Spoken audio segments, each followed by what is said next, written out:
This is the story of Tarrare, a man that could literally eat anything.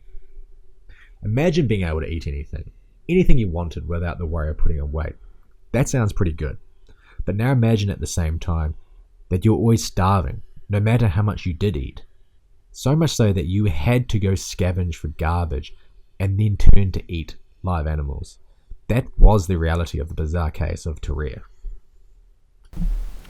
Tarrare was born in France in 1772. It was quickly evident from the moment that he was born he had an insatiable appetite, and he would continuously eat as much as he could. But the funny thing is, he wouldn't gain any size.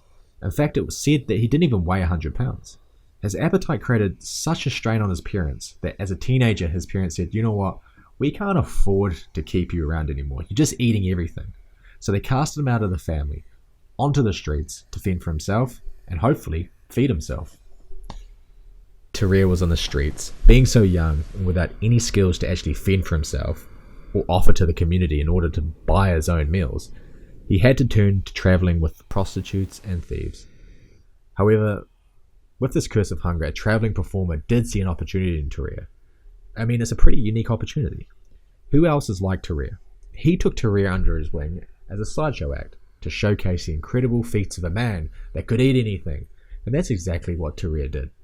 He didn't just eat food. Parisians would stand in awe watching Tarrare swallow corks, stones, a whole basket full of apples, and then sadly, live animals.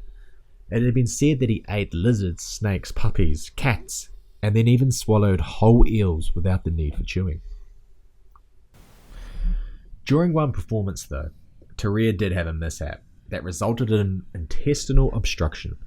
This required his audience to scoop him up and rush him to the hospital, where he was treated with powerful laxatives by the doctors. He did make a full recovery, however, not learning his lesson, offered the surgeon a free demonstration of his unique gift by eating the surgeon's watch and chain. The surgeon was unamused with such an offer, but instead warned him that if Tarrare did do that, he would be happy to cut him open and retrieve his watch and chain himself. If that doesn't sound interesting enough, here's where things kind of kick up a notch.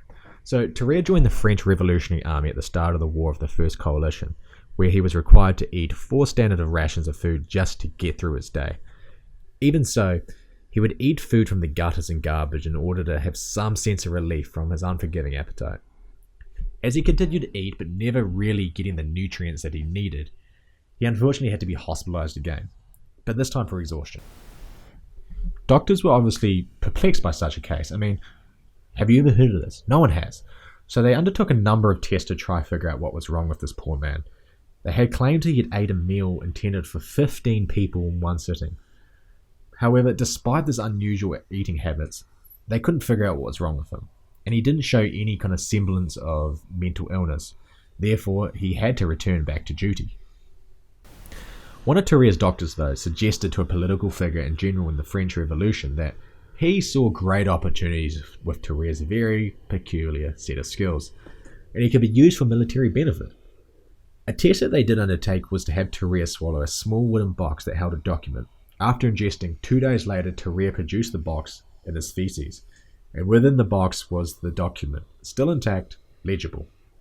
As a reward for this, Tarrare was given 30 pounds of raw bull lungs and liver, which he scoffed down in front of the assembled generals. And with that, Tarrare has a new job. He is now a courier for the French army. His job was to swallow the documents and pass through enemy lines. Once he would do so, he could then recover the documents through his own excrement once safely at his destination. However, when trying to pass enemy lines dressed as a German peasant, there was one problem.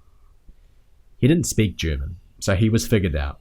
He was captured by Prussian forces, where he was tortured and then sentenced to execution by being taken to the gallows and a noose placed around his neck. Fortunately, though, it turned out to be a mock execution. He was to be released, but not before being beaten one final time. Understandably so, Tarrare was traumatized by the experience as he returned to France and was willing to do anything in order to fix whatever disease, illness, or curse that had been given to him at birth.